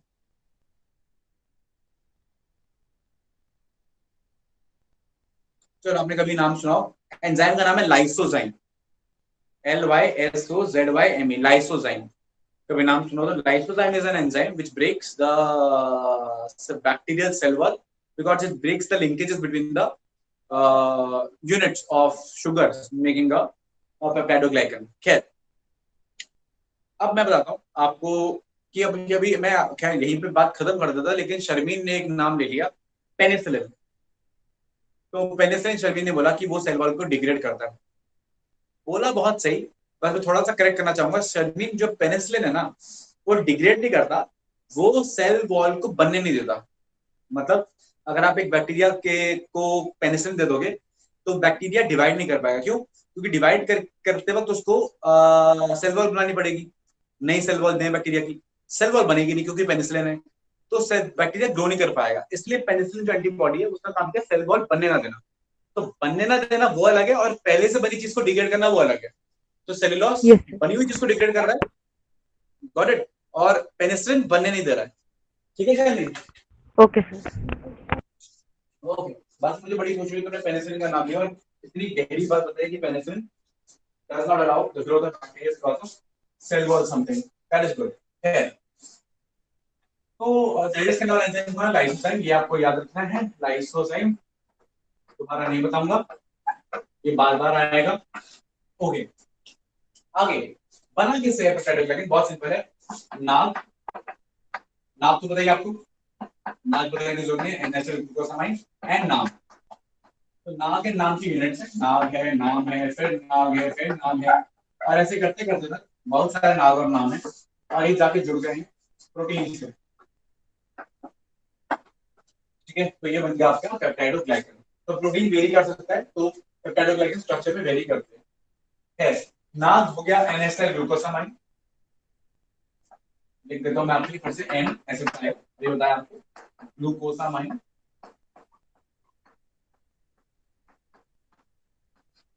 और नाम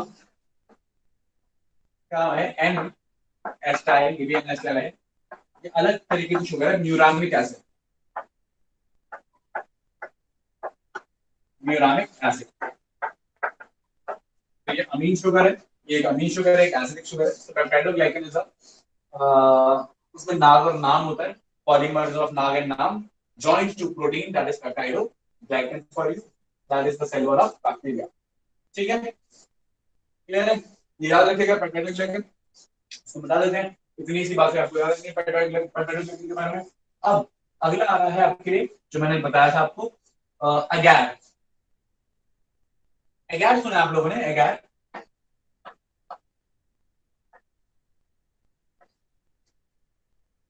एगार के बारे में सुना आप लोगों ने कुछ कुछ? Yes sir. क्या सुना एगार के बारे में? कौन है यस सर वाला?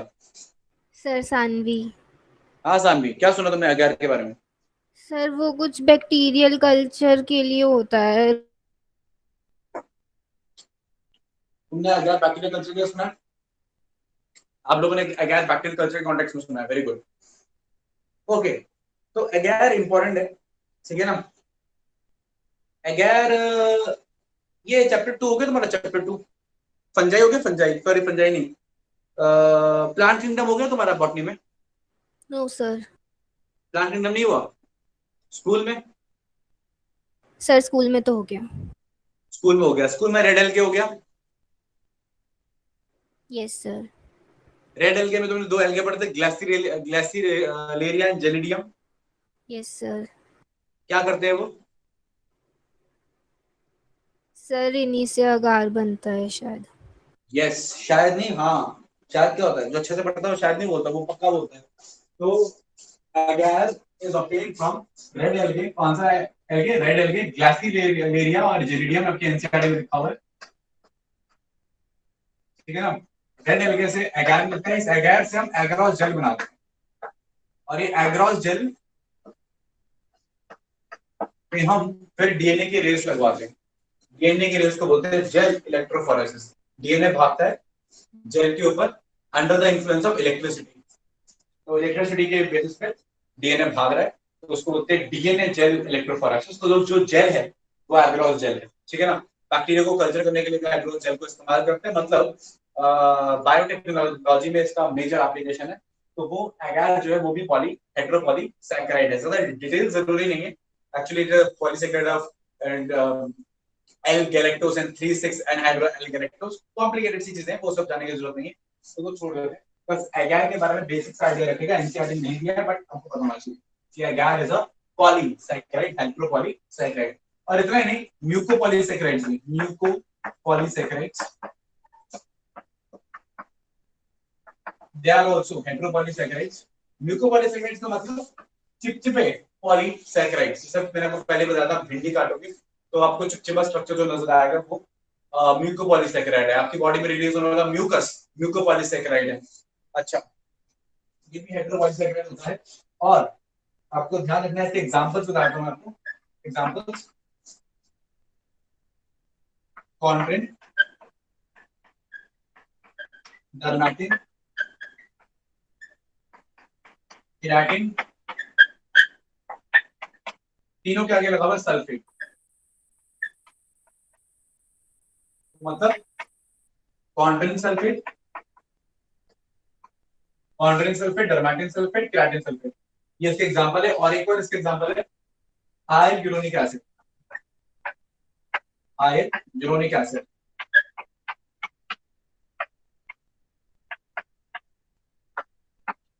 ठीक है ना।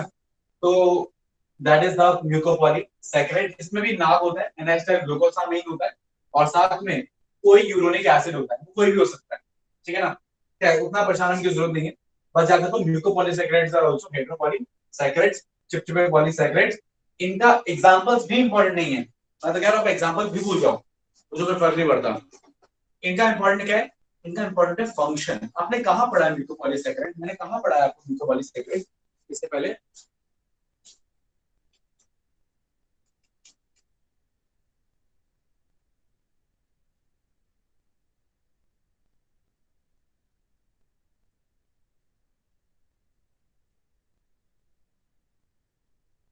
सर एडिपोसाइट सेल के मैट्रिक्स में पढ़ाया था। क्या क्या क्या क्या क्या?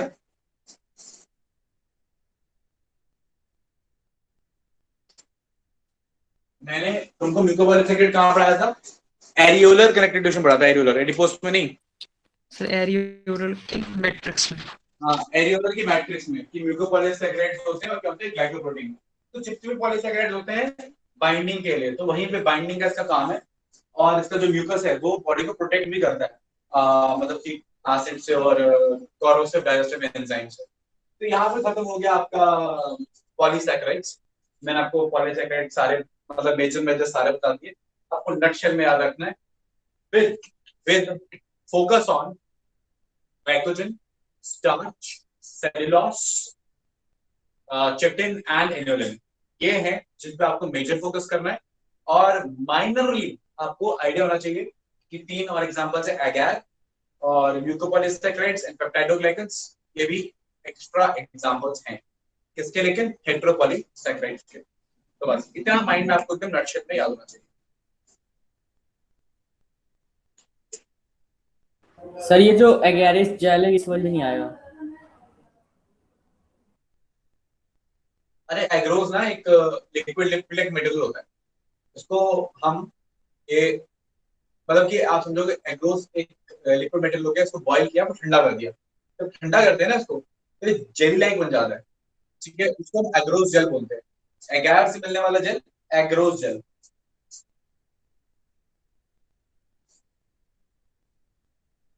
और डीएनए को रन कराने के लिए हम इस एग्रोज जेल का इस्तेमाल करते हैं। और सर ये जो आपने एसिड का नाम लिखा है, ये एसिड का म्यूकोपॉलीसैकेराइड है, ये वाला क्या? एसिड जो हाइलुरोनिक एसिड है। हाँ, क्या बना है इसका? सर ये समझ में नहीं आया। एग्जाम्पल है, नाम है। सर इसका काम क्या है? काम आपको समझ में आ जाएगा। अभी काम इसका अभी आपके आएगा, थोड़ा आगे रिप्रोडक्शन में चैप्टर के हिसाब कॉन्टेक्स्ट में आता है। ये एग के ये भी बाइंडिंग है, सीमेंटिंग स्ट्रक्चर है। म्यूकोपॉलीसैकेराइड हमेशा सीमेंटिंग होते हैं। कोरोना रेडिएटर के साथ सीमेंट करता है नहीं सर जो मैंने आपको सुनो पहले मेरी बात सुनो। मैंने आपको एरियोलर कनेक्टिव टिश्यू में क्या लिखवाया, ग्लाइकोप्रोटीन्स में म्यूकोपॉलीसैकेराइड्स। एग्जांपल लिखवाए थे, नहीं लिखवाए थे? एग्जांपल बता दिए कि किस किस तरीके के म्यूकोपॉलीसैकेराइड्स हो सकते हैं, अलग अलग वैरायटी के हो सकते हैं, उनके नाम बताएं, इसमें क्या डाउट है? सर अच्छा सर हाँ जी बोलिए। सर डीएनए को रन करवाने की क्या जरूरत पड़ती है?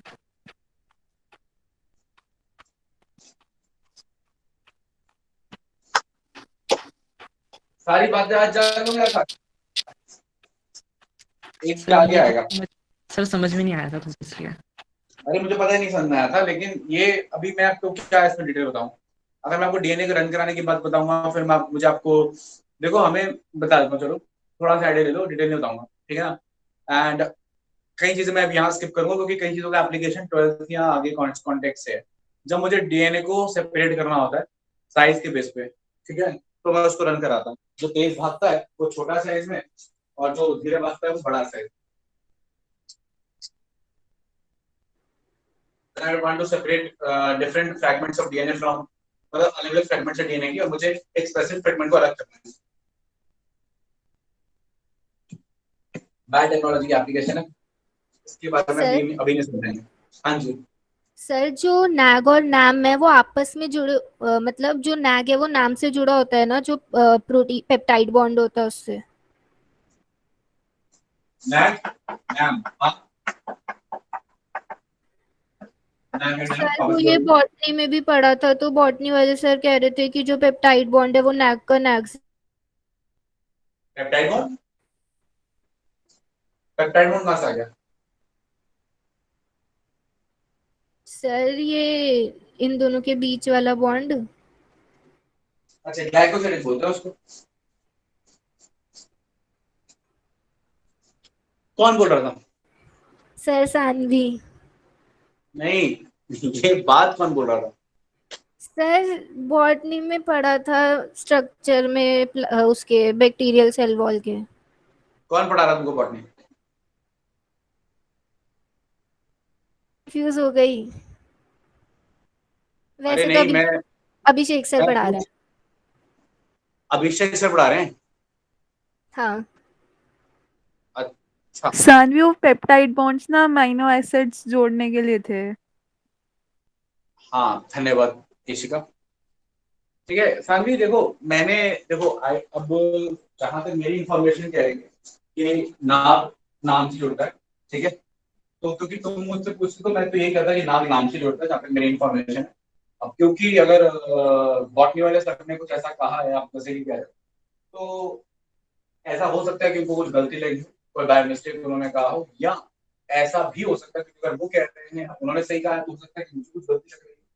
ठीक है तो क्योंकि तुमने अब उनका नाम ले लिया सर है तो आप मुझे दोनों लगता ही है ठीक बोल रहे हो, क्योंकि जो ग्लाइकोसिडिक बॉन्ड है ना वो नाग और नाम को ही जोड़ते हैं, और उन्होंने भी यही कहा था। और पेप्टाइड बॉन्ड्स उनके अकॉर्डिंग नाम और मतलब सेम टाइप ऑफ शुगर्स के बीच में आएंगे, लेकिन क्योंकि वो अमीनो एसिड्स को जोड़ते हैं उनमें जो अटैच्ड होते हैं। सर जो ग्लाइकोसिडिक बॉन्ड है वो जोड़ते हैं इसको, ये मुझे याद आ गया, मैंने गलती से बोल दिया था, ग्लाइकोसिडिक बॉन्ड ही जोड़ता है नाग और नाम को। लेकिन उन्होंने बोला था जैसे लेफ्ट टू राइट अरेंजमेंट है ना, तो अगर नाग है तो उसके राइट में भी नाग ही होगा और उसके राइट वाला फिर से नाग ही होगा। ऊपर नीचे में ऐसे नाग नाम चलेगा वर्टिकल में, लेकिन हॉरिजॉन्टल में जिस चीज की चल रही है उसी सेम चीज की चलेगी, वो ऑल्टरनेट नहीं चलेगी। हाँ हाँ, तो वो जुड़े नहीं हुए थे ना, वो तो पेप्टाइड बॉन्ड से जुड़े हुए थे तब।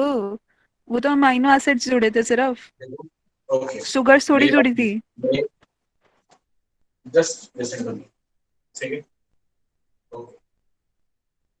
देखो पेप्टाइडोग्लाइकन मेरा टॉपिक नहीं है।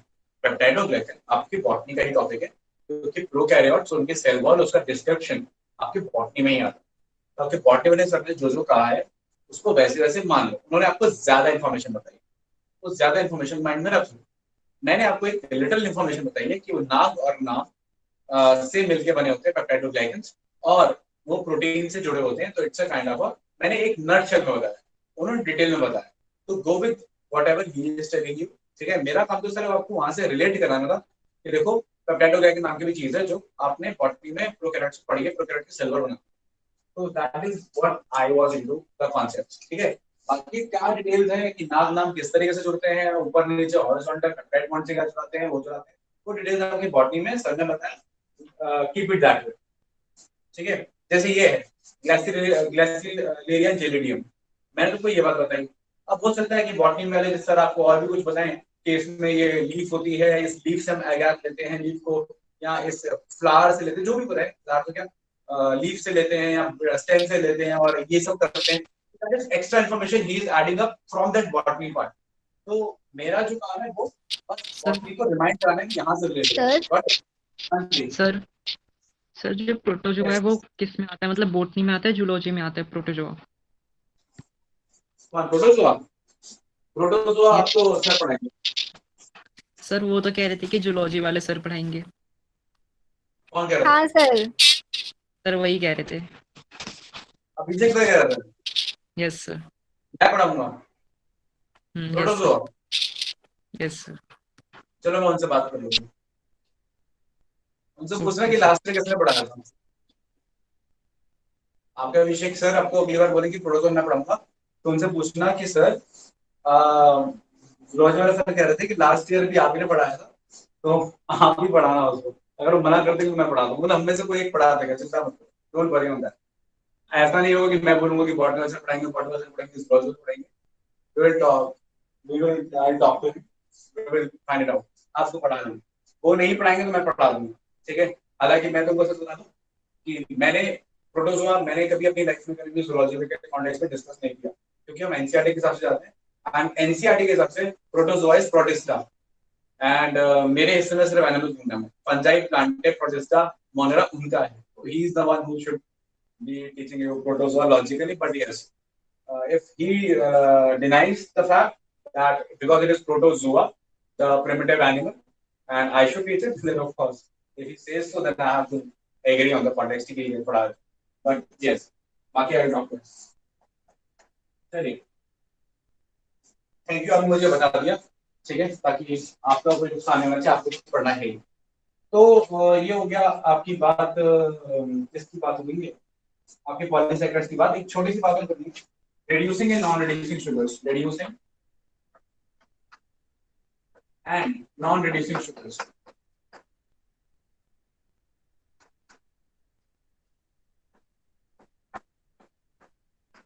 अच्छा, ध्यान रखने की बात there is something as Fehling solution.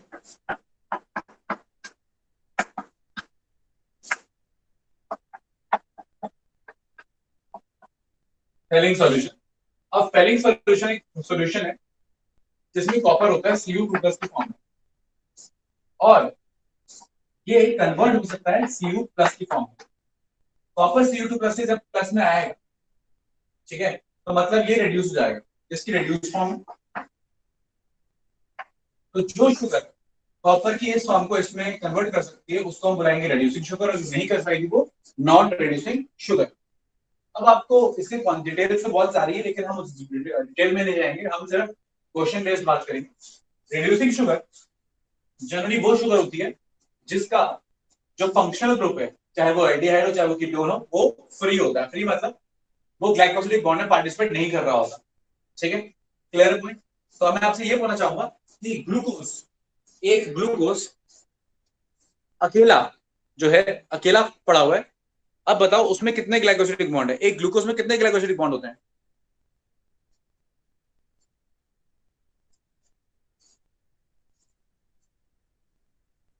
हाँ जी, एक ग्लूकोज में कितने ग्लाइकोसिलिक बॉन्ड होते हैं? चलो मेरा पहले एक दूसरा सवाल है, एक स्टार्च में कितने ग्लाइकोसिलिक बॉन्ड है?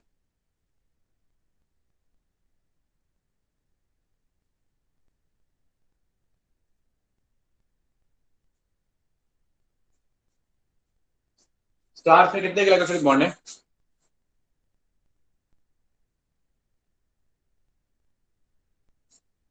चलो छोड़ो, नहीं पता लगेगा, बहुत सारे।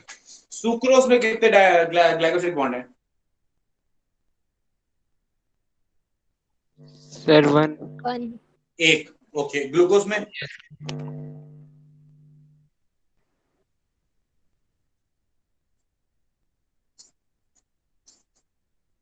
सुक्रोज में 1, माल्टोज में 1, लैक्टोज में 1, ग्लूकोज में 0। 0। इतनी देर लगती है तुमको सोचने में ग्लूकोज में कितने ग्लाइकोसिलिक बॉन्ड है? अरे ग्लूकोज तो ग्लूकोज में ग्लाइकोसिलिक बॉन्ड होता है, ग्लूकोज अकेले में कितना होगा? 0। अब अगर एक, यानी किसी भी मोनोसैकेराइड के अंदर 0 ग्लाइकोसिलिक बॉन्ड हो, और अगर किसी भी मोनोसैकेराइड के अंदर 0 ग्लाइकोसिलिक बॉन्ड है, तो मतलब उनका फंक्शनल ग्रुप कभी भी ग्लाइकोसिलिक बॉन्ड में पार्टिसिपेट कर नहीं रहा होगा। मतलब अगर वो अकेली शुगर है, ग्लूकोज है, फ्रक्टोज है, राइबोज है, राइबोज है, साइलोज है, नाइलोज है, गैलेक्टोज है, कोई भी शुगर है जो मोनोसैकेराइड है, ग्लिसरॉल्डिहाइड है, डाइहाइड्रोक्सीएसीटोन है, कोई भी मोनोसैकेराइड शुगर अगर इंडिपेंडेंट होगी तो उसका फंक्शनल ग्रुप भी फ्री होगा, वो ग्लाइकोसिलिक बॉन्ड नहीं बना रहा होगा। तो इसका मतलब हर एक मोनोसैकेराइड कैसा होता है? रिड्यूसिंग। तो जहां भी आपको देखिए कोई मोनोसैकेराइड है, आप आंख बंद करके बोलोगे कि वो कैसा होगा? रिड्यूसिंग होगा। ओके, पॉलीसैकेराइड, पॉलीसैकेराइड में क्या होता है कि 1000 शुगर है, मान लो कि लेट्स से अमाइलोस ही है, लेट्स से अब अमाइलोस है, मान लो कि 300 ग्लूकोज का अमाइलोस बना हुआ है। अब उस 300 के अंदर हर ग्लूकोज का जो फंक्शनल ग्रुप है वो बिजी है। भाई लिंकेज कौन सी है? 14 14 14। तो ये जो 1 वाला है जहां पे फंक्शनल ग्रुप था वो बिजी है ग्लाइकोसिडिक बॉन्ड बनाने में, ठीक है ना, सारे बिजी है मोस्टली, बस एक आखिरी वाला है जो फ्री है ना, जो एक आखिरी वाला है उसी का 1 जो है फ्री है, उसी का एल्डिहाइड ग्रुप फ्री है, बाकी सबके बिजी है।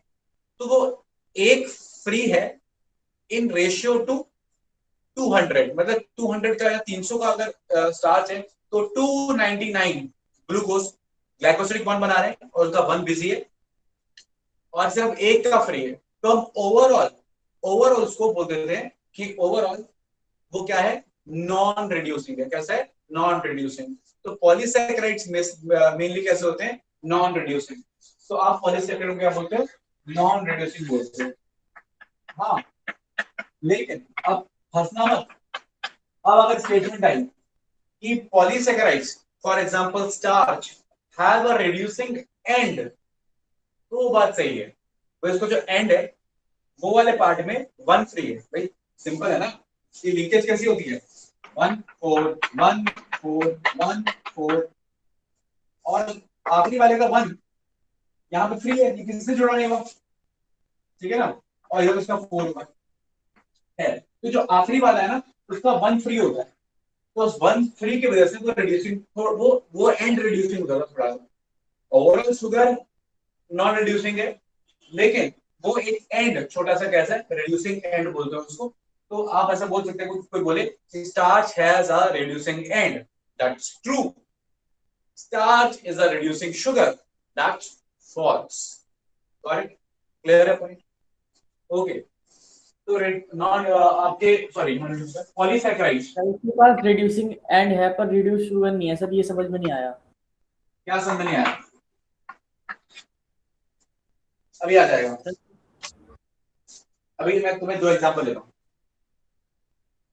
चलो मैं 3 एग्जांपल आपके लिए समझ रहा हूं।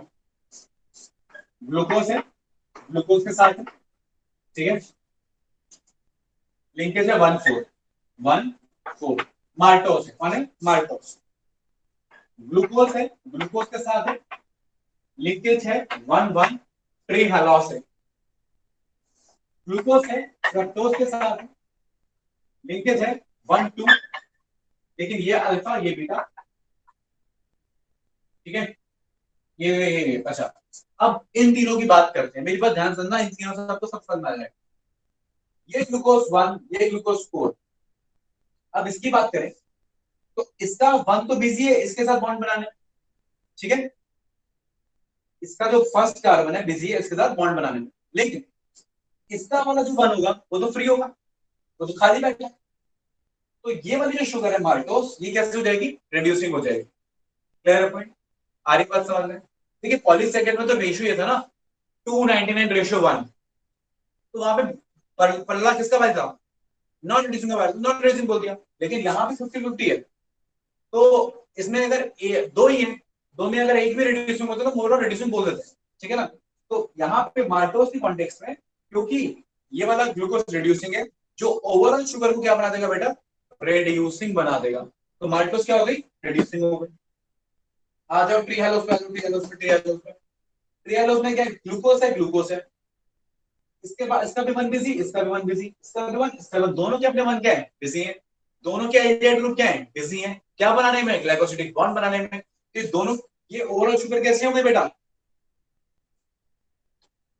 नॉन रिड्यूसिंग, नॉन रिड्यूसिंग हो गई। तो ट्री हेलोस नॉन रिड्यूसिंग है, लिंकेज देख के बता सकते हो। मतलब जहां क्वेश्चन आया मोनोसैकेराइड का, आपने आंख बंद करके बोल दिया रिड्यूसिंग।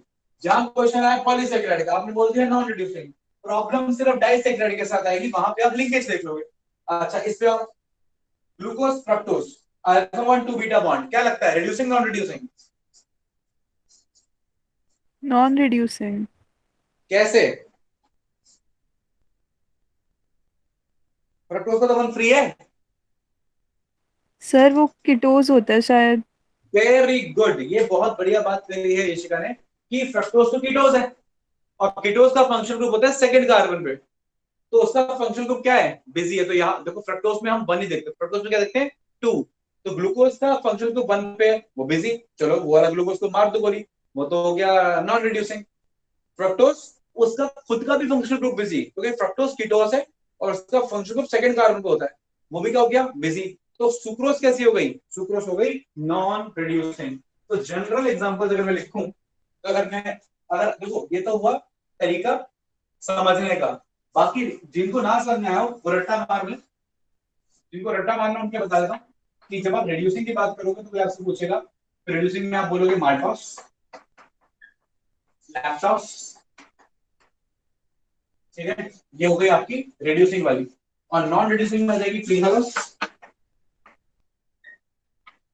सुक्रोज। सर तो फिर रिड्यूसिंग और नॉन रिड्यूसिंग के लिए हमें उसका स्ट्रक्चर ही पता होना चाहिए। तो बेटा तुमको जितने फेमस डाइसैकेराइड्स हैं उनके स्ट्रक्चर लिखवाएं, उनके स्ट्रक्चर बताए हैं ना, लिंकेज बताई है ना लास्ट क्लास में। यस सर बताइए, तो उसको याद भी करना पड़ेगा उसके लिए, तो फिर मत करो, बस ये याद कर लो, तुम्हारी मर्जी है। इतना मुश्किल है याद करना, तो मुश्किल करो, दो चार बार पढ़ोगे याद हो जाएगा। और तुमको ज्यादा थोड़ा याद करना है। माल्टोस, लैक्टोस, सुक्रोज और एक बस ट्रीहेलोस, 4 याद कर लो, more than enough for you. ठीक है, चलो बार से मत याद करना। माल्टोस, सुक्रोज, लैक्टोस और ट्रीहेलोस, 4 याद कर लो, क्या दिक्कत है? ठीक, अच्छा एक दो चीज और बता रहा हूँ, ये आखिरी है कार्बोहाइड्रेट्स के बारे में, फिर हम नेक्स्ट टाइम लिपिड्स पढ़ेंगे। सुनना जरा ध्यान से, और सुनोगे क्या? आप लोग मुझे जवाब दोगे, मैं कुछ नाम बोलूंगा, आप मुझे शुगर बताओगे कौन सी है। ओके, मेरा पहला सवाल, आपकी ब्लड शुगर।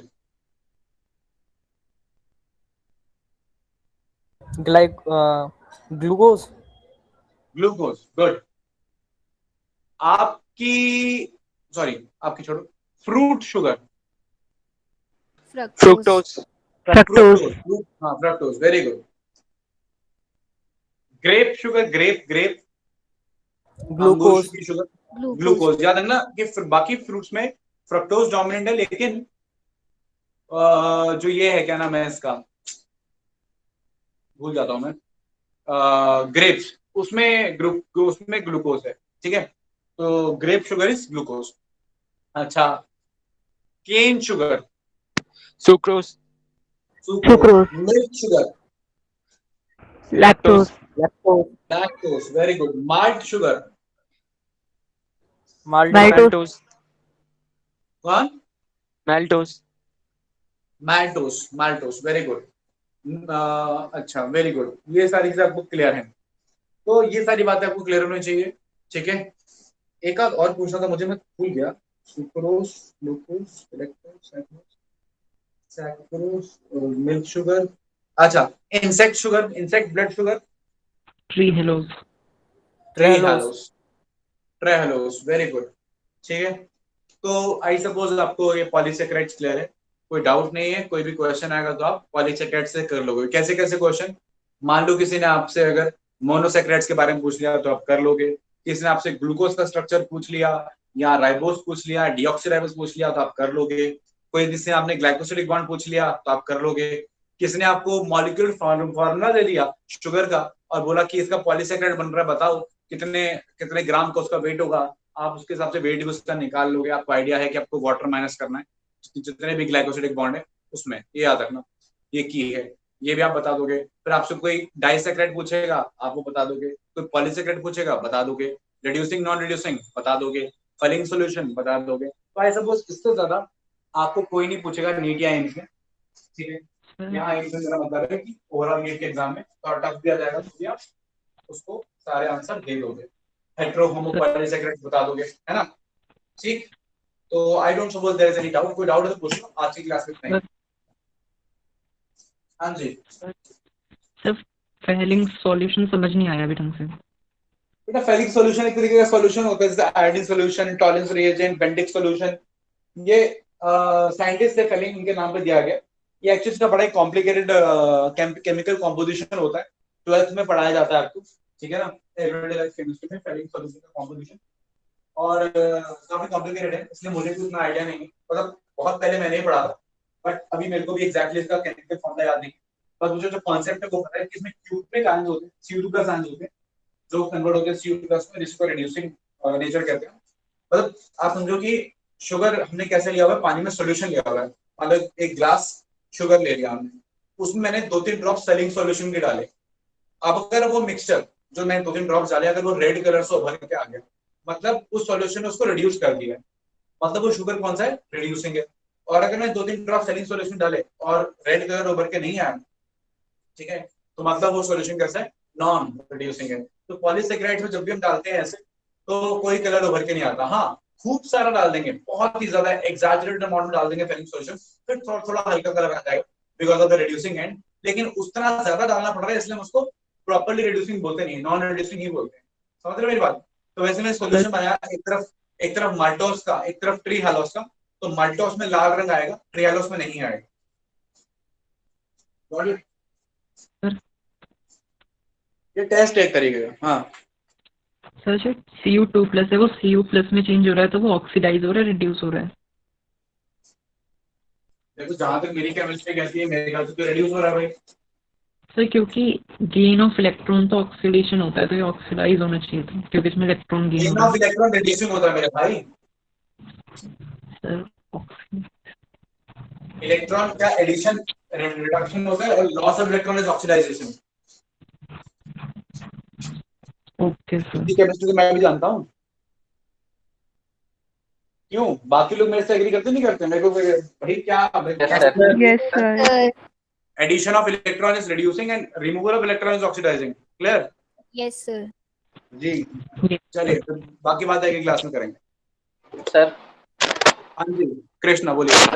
सर डीपीपी नहीं आई सर अभी तक।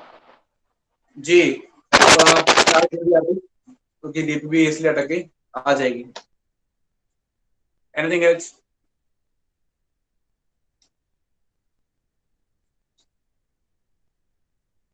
चलिए फिर आपका कॉर्डिनेट्स का टेस्ट होगा नेक्स्ट, वो आपको बताइए, उसे प्रिपेयर कर लीजिएगा और फिर बाकी आगे देखते हैं। ओके।